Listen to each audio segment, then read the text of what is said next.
Il y a très peu de personnages que je déteste. Et parmi ces personnages, il y a Lobo. Oui, je l'aime pas trop, alors vous me direz pourquoi. Eh ben, ça a commencé à partir du jour où je l'ai vu tenir tête à Superman, lui mettre des fessées comme si c'était son petit. Weird strong.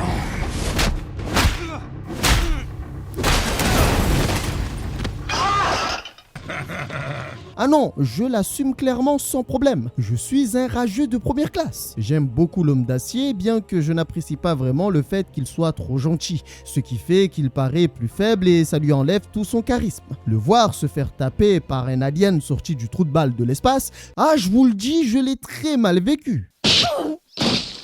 Oh, non, comment oses-tu frapper ma bulle?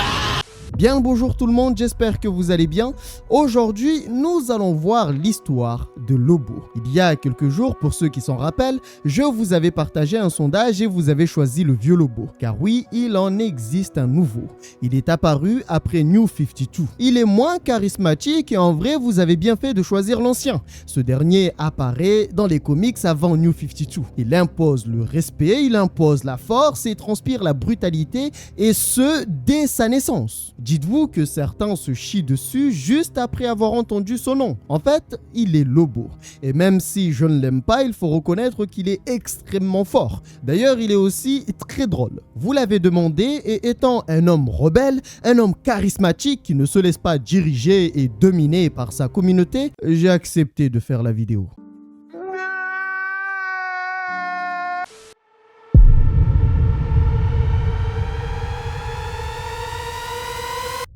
Alors, c'est quoi l'histoire de cette bête inarrêtable? Et pour le coup, franchement, c'est un terme qui lui va plutôt bien, parce qu'il est vraiment inarrêtable et sa réputation s'étend à l'échelle galactique. L'histoire commence dans une cité spatiale appelée Robinson. Des gens sont en panique et parmi eux, un homme va demander à ses camarades de tirer à vue et poser des questions après. La raison, c'est qu'ils ont peur d'un homme qu'on appelle The Main Man, l'homme principal, le dernier césarnien. Il est le tueur à gages le plus dangereux de toute la galaxie portant le nom de Lobo. En fait, ce qui se passe, c'est que certaines de leurs actions ont fait qu'ils sont devenus les cibles de Lobo. Et connaissant un peu la réputation de Lobo, ils ne savent pas vraiment quoi faire. Et parmi eux, certains proposent de juste courir, monter sur un vaisseau et se barrer. Le truc, c'est que même s'ils se cachent sur une planète lointaine et inconnue, quoi qu'ils fassent, un jour Lobo va les retrouver. D'ailleurs, le grand Mick dira qu'il traque et sent comme un lémier. En gros, Lobo possède une odorat très développée, donc courir ne sert absolument à rien. Pour lui, le mieux, c'était de se préparer à se battre. Mais le truc, c'est que parmi eux, un avait le ventre perforé, un autre avait un bras en moins et le gros Mick va juste faire couler de l'alcool parce qu'il ne pouvait pas aller voir un médecin tant que la bête était dans les parages. Il ira jusqu'à leur dire que s'il n'avait plus de solution, il fallait se mettre une balle dans la tête. Et puis d'un coup, il s'est arrêté pour leur poser une question. Savent-ils ce que signifie le nom de Lobo? Cela voulait dire celui qui vous dévore les entrailles et y apprécie. Certains qui ne l'ont jamais rencontré vont se poser d'autres questions. C'est bizarre tout ça. Ils entendent plein de rumeurs concernant Lobo et du coup ils se posent des questions. Parmi ces rumeurs, certains sont certainement fausses. Alors l'un d'eux leur fera savoir qu'il avait passé 5 ans dans une prison appelée l'Astéroïde 9. Son compagnon de cellule détenait un ouvrage intitulé Lobo, la biographie non autorisée. Dans cet ouvrage, on raconte que Lobo est né dans un monde appelé Césarnia. C'était une planète magnifique qui n'a connu que la paix, la joie et l'amour durant des milliers d'années jusqu'à la naissance de Lobo. Dès lors qu'il est venu au monde, il a dévoré la main du docteur. Dès sa naissance, on lui a donné le nom du diable. Il va traquer les infirmiers et docteurs avec leur propre scalpel. Alors ça va, ça finit plutôt bien. Enfin, pour des gens qui ont rencontré Lobo. L'infirmière a passé le reste de sa vie dans un asile et concernant le médecin, grâce à la gentillesse de Lobo, il a pu voir de ses propres yeux à quoi ressemblait son cerveau. Ouais, il lui a ouvert le crâne dans le plus grand des calmes et lui a dit « Tiens, regarde, c'est vraiment pas mal. » Étant un cas plutôt spécial dans leur monde, les médecins vont l'étudier pour comprendre quel était son problème. Pourquoi était-il différent des autres? Et ils se sont posés diverses questions, notamment si ce n'était pas une façon pour la nature d'équilibrer les choses en créant une bête assoiffée de sang. Étant des médecins respectables qui travaillent avec acharnement, ils sont arrivés à une conclusion scientifique et assez poussée. Lobo, c'est juste un foutu bâtard. Et attention, méchant. Ouais, c'est quand même très important. Bâtard, méchant, c'est différent de juste bâtard. Je sais pas si vous voyez la différence. Alors, très jeune, il va commencer à détester tout le monde. Et il avait une certaine particularité, c'est qu'il n'aimait pas ressembler aux autres, parce que tout le monde dans leur planète se ressemblait. Et c'est justement à ce moment-là qu'il a décidé de changer de jouet. Maintenant, il préfère les armes. Devenu adulte, il est devenu encore plus méchant. En fait, avec le temps, à chaque fois, il passe un palier de méchanceté. Il va se rendre dans un concert pour y jouer de la musique. Le problème, c'est que sa musique est plutôt spéciale. Parce qu'il va buter tout le monde rien qu'avec le son qu'il produit. Il ira jusqu'à électrocuter les juges, mettre le feu à une partie du public et pour couronner le tout, il s'est permis de se plaindre lorsqu'ils ont refusé de lui attribuer le premier prix pour sa prestation. Alors ce n'est pas fini, parce qu'on va demander à Bob, l'homme qui raconte toute cette histoire, de continuer car pour mieux combattre Lobo, il est préférable de bien le connaître. Il faut bien connaître son ennemi. Et je suis d'accord. Allez Bob, raconte-nous une histoire. Un jour, Lobo en personne s'est pointé dans une clinique. Sous la menace d'une arme et sous les directives de Lobo, ils ont été obligés de lui ouvrir le crâne. Alors tout ça n'avait aucun sens. Il n'était pas blessé, ni malade ou quoi que ce soit. Ah non, c'est juste un caprice de Lobo pour insérer un micro-radio dans la partie des lobes auditifs de son cerveau. Ce qui lui permet d'être en permanence connecté à la radio cosmique Rock Zombie. Et tout ça, ça tourne en boucle, c'est une folie. Pourquoi faire? En panique, ils vont entendre du bruit et sans réfléchir, ils vont tous commencer à tirer alors que ce n'était qu'un rat. Bob a tellement raconté d'histoires qu'ils deviennent fous et ils pensent que Lobo joue une guerre psychologique avec eux. Perturbé, on va lui demander pourquoi est-ce qu'il continue d'appeler Lobo le dernier césarien alors qu'il était censé y en avoir des millions. Eh bien, comme il l'avait dit, Lobo ne voulait pas être comme tout le monde sur sa planète. Alors il a réfléchi et il est arrivé à une conclusion plutôt terrible pour tout le monde. Pour le bien de leur monde, il fallait qu'un seul et unique césarien. Il voulait être le seul et l'unique enfant de cette planète. Mais le problème pour lui, c'est que les armes ne suffisaient pas à les tuer en un temps record. Alors il s'est mis à faire des expériences étranges. Il ira jusqu'à libérer des insectes qu'il avait modifiés. Sauf qu'une fois libéré, il sera attaqué en premier. Alors bon, ça ne va rien lui faire parce qu'il a quand même pris le temps de s'immuniser contre ces insectes. Là où ça commence à devenir intéressant, c'est qu'on voit qu'il est plutôt rancunier. Il a commencé à tester ses nouveaux amis sur son professeur qu'il n'aimait pas vraiment. Les insectes infiltrent son corps en passant par là où il y a des trous, les oreilles, le nez, etc. Ils causent des dommages neuronaux irréversibles avant de paralyser la cible en seulement quelques minutes. Mais attention, la cible ne meurt pas. Non, elle passe 5 jours d'agonie avant de mourir. Sans oublier que ces insectes, avec les dégâts qu'ils causent, ils font gonfler la cible d'une façon juste dégueulasse. Après avoir testé sa nouvelle création, il va les libérer dans la nature histoire de faire un bon nettoyage sur toute la planète. Dit comme ça, c'est vraiment horrible. Et ce qui est énervant dans cette histoire, c'est que personne ne viendra pour le punir pour ses actions, parce qu'il est trop fort. D'ailleurs, l'une des raisons qui l'a poussé à faire tout ça, c'est parce qu'il s'ennuyait. Et il dira qu'une fois que tout le monde sera mort, eh bien, plus personne ne va s'ennuyer sur Césarnia. En très peu de temps, il a atteint 5 milliards de personnes sur la planète. Ces gens ont subi une mort douloureuse et durant tout ce temps, Lobo de son côté, il s'est juste saoulé et a passé son temps à jouer à la guitare. Dites-vous qu'à la base, ces bandits pensaient qu'ils étaient pires que Lobo, mais après avoir entendu l'histoire, ils ont eu l'impression d'être des petits gentils. En fait, Lobo n'aime pas le pouvoir. Son but, ce n'est pas de gouverner ou avoir de la domination. En fait, son truc à lui, c'est la débauche. Il aime boire, fumer, être avec les femmes et se battre pour s'amuser. Et en étant chasseur de primes, on pourrait penser qu'il aime l'argent. Mais en fait, non. C'est plutôt pour s'amuser et avoir du fun en butant des gens. Mais en observant son travail, on se rend rapidement compte que c'est un homme d'honneur. Et même si on lui propose plus d'argent pour qu'il épargne la cible, Lobo tient toujours ses engagements, peu importe la situation. Si l'on devient sa cible, eh bien, il faut juste savoir qu'on est fini. Alors, dans leur situation, le grand Mig en avait marre de les voir avoir peur. Il leur dit donc de se préparer car ils allaient finir leur travail et tuer Lobo. Le problème, c'est que peu après ça, il apprendra de la part de Bob que Lobo est immortel d'après certaines rumeurs. Alors, surpris, il dira « Qu'est-ce qu'il va dire d'autre? Lobo a affronté Superman ?» Eh bien, oui. Et ce qui est intéressant, c'est que Bob ne raconte pas ça juste pour se foutre de sa gueule. Il est vrai qu'il a affronté l'homme d'acier par le passé. On raconte même qu'ils se sont battus de nombreuses fois. La raison, c'est que Superman représente la vertu, la décence et la justice. Il représente tout ce que Lobo déteste. Étant cruel et vulgaire, cela va mener à de nombreux affrontements d'après les rumeurs. Et oui, ces rumeurs sont vraies et nous verrons ça dans le prochain épisode. J'ai préparé une histoire justement pour voir l'affrontement entre les deux. Alors si ce n'est pas fait, abonnez-vous pour ne pas rater ça. Les histoires concernant Lobo sont nombreuses. Dans les prisons galactiques, on raconte même qu'il a affronté le Père Noël.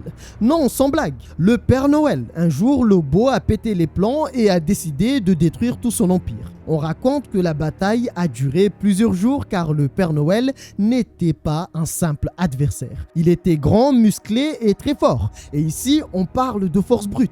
Mais au final, après un long combat, Lobo l'a vaincu. Perturbés, ils vont demander à Bob. Ouais, d'ailleurs, sacré Bob, merci pour les histoires. Donc, ils vont lui demander qu'est-ce qui fait que Lobo est si incroyable en termes de force. Eh bien, la raison est simple. Lobo possède une particularité qui fait qu'il est dur à battre. Non seulement Lobo peut guérir de n'importe quelle blessure, mais en plus de ça, si l'on vient à lui arracher un membre ou lui arracher la tête, eh bien à partir de ses propres cellules, de son sang, il peut apparaître. Et quand on dit apparaître, c'est un autre lui, un double. Oui, il peut créer un clone de lui-même et non, ce n'est plus la même personne. Car le clone possède une conscience, mais le dominant reste Lobo. Enfin, ça dépend parce qu'en fait, il possède la même force. Ça engendre aussi deux problèmes. Le premier, c'est que le tuer n'est pas la solution parce que le temps que son corps se régénère, eh bien le clone peut agir pour le défendre. Déjà, juste ça comme information, c'est terrifiant. Maintenant, eh bien, sachez que le clone possédant sa propre conscience, il peut juste prendre la décision de se barrer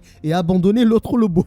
Je ne sais pas si vous vous rendez compte de la folie. Ou sinon, il peut juste prendre la décision de buter Lobo. Enfin, l'original. Et attention, Lobo peut en créer plusieurs. Alors, après avoir appris cette réalité, l'un d'eux a préféré diriger son arme directement vers son crâne. À quoi bon attendre? Autant s'aérer le crâne et passer à autre chose. Bon, ce n'est pas fini. Et je commence vraiment à apprécier Bob pour toutes ces histoires, parce que c'est lui qui raconte tout ça. Après avoir partagé tout ça, il informe qu'il y avait une autre histoire concernant Lobo. Un jour, il avait rencontré une personne tout aussi pourrie que lui. Et d'après certains, il était pire que Lobo. Cet homme porte le nom de Vril Dox, le commandant de la Légion. C'est une force de police galactique. Pour réussir à vaincre Lobo, il l'a trompé afin que Lobo produise encore plus de clones de lui. La raison, c'est qu'il ne peut pas se cloner indéfiniment. Il y a une limite et lorsqu'il ne peut plus se cloner, c'est là où il devient plus faible. Au début, Lobo ne voulait pas vraiment se battre contre Vril Dox. Mais étant un homme fou,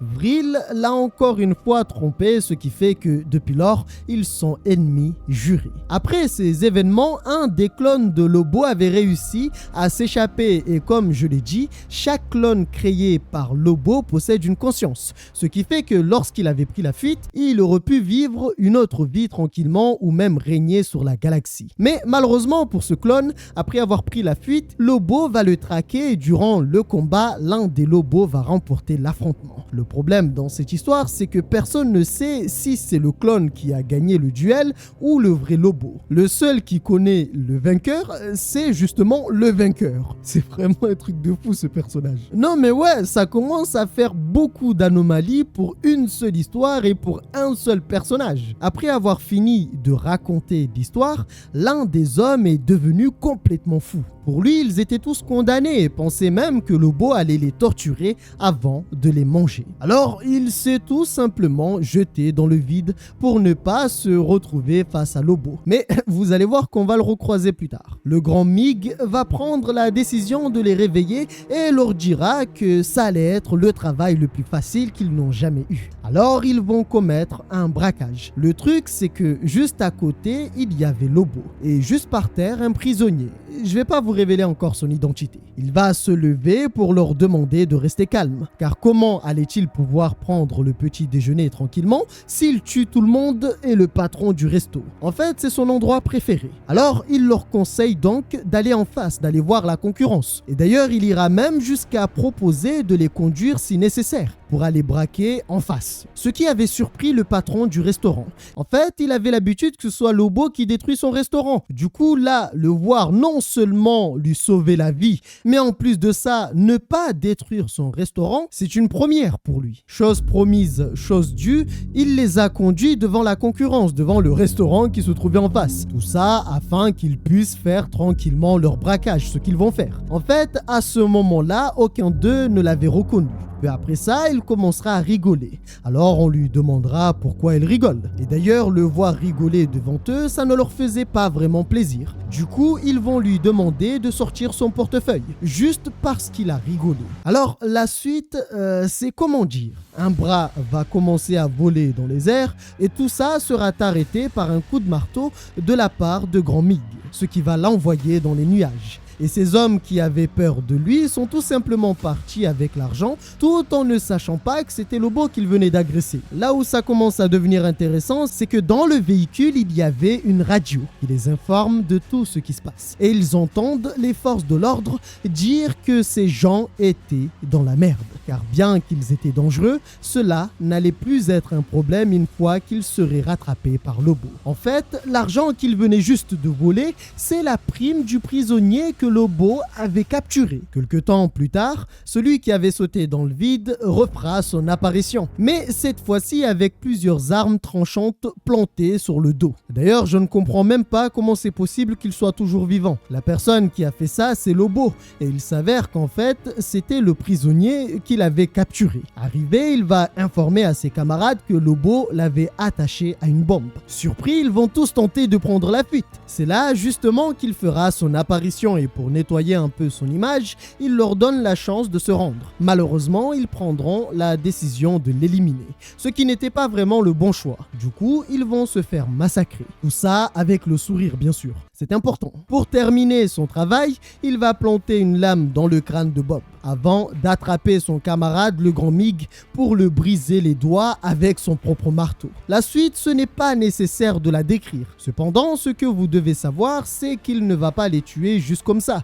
Non, vu qu'il avait perdu son argent, il avait un peu plus de temps libre et il avait décidé de les torturer pendant quelques heures. Après avoir fini ses petites affaires, il va retourner dans le premier resto pour acheter du jus d'orange. Bon, c'est un jus plutôt spécial, mais vous savez de quoi je parle, parce qu'il est un peu accro à ça. Alors qu'il kiffait sa boisson, son prisonnier a voulu prendre la fuite en essayant d'ouvrir la bombe. Le problème, c'est que c'est fragile. Encore une fois, il a détruit le restaurant. Je vous avoue, je commence à avoir de la peine pour le patron. J'ai oublié de le préciser tout à l'heure, mais juste à l'entrée de son restaurant, avant qu'il n'explose, il était marqué « Réouverture ».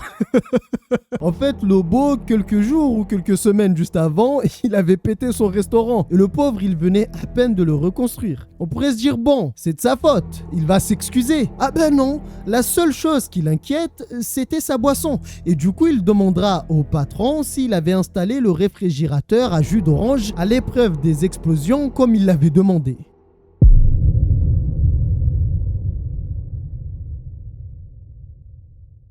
Alors oui, c'est bien la fin de cette histoire. Bon, je sais, l'histoire a été plutôt courte par rapport à ce que je vous propose d'habitude. En fait, j'ai choisi une petite histoire qui revient sur le passé de Lobo. Malheureusement, c'est un one-shot et en plus de ça, c'est l'un des rares comics qui revient en détail sur le passé de Lobo. Mais ne vous inquiétez pas, ne soyez pas trop déçus, je sais que c'est un personnage que beaucoup apprécient, c'est pourquoi la semaine prochaine, nous verrons ensemble, cette fois-ci non pas son histoire, mais plutôt sa force. Je vais récupérer quelques histoires le concernant contre l'homme d'acier et voir comment il se débrouille face à lui. On va essayer de voir leurs nombreux affrontements et ça nous permettra aussi de savoir qui est le plus fort. N'oubliez pas de vous abonner si ce n'est pas encore fait et prenez soin de vous. On se retrouve la semaine prochaine.